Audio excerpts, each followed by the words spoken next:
Nanawagan ang mga fans ni Vice Ganda sa social media personality na si Rendon Labrador para banatan din ang veteran TV host comedian na si Joey De Leon. Ito'y may kaugnayan pa rin sa controversial at viral lubid joke ni Joey sa GB5 segment ng noontime show nilang EAT sa TV5. May himig panunumbat ang bagong hugot ni Rendon na ipinost niya sa kanyang Instagram story kung saan mababasa ang ilan sa mga mensahe ng netizens na may connect sa isyong kinasasangkutan ni Joey.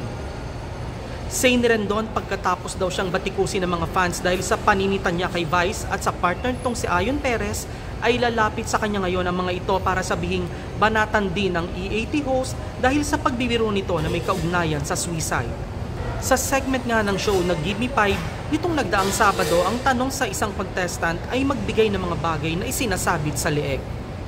Necklace lang na ibigay ng contestant kaya naman humirit si Joey ng salitang lubid.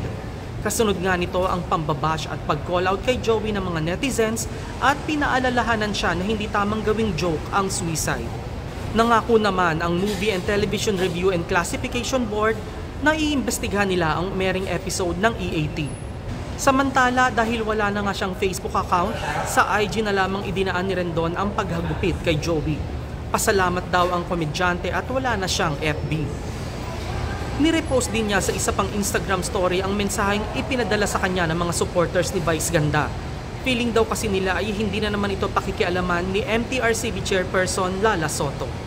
Nanawagan ang mga fans na kastiguhin din si Joey dahil sa lubid joke nito. Sabi pa ni Rendon, siya raw ang nag-iisang tao dito sa Pilipinas na nagsasabi ng mga katotohanan para maitama ang mga mali. At yan ang Bandera Chika natin today.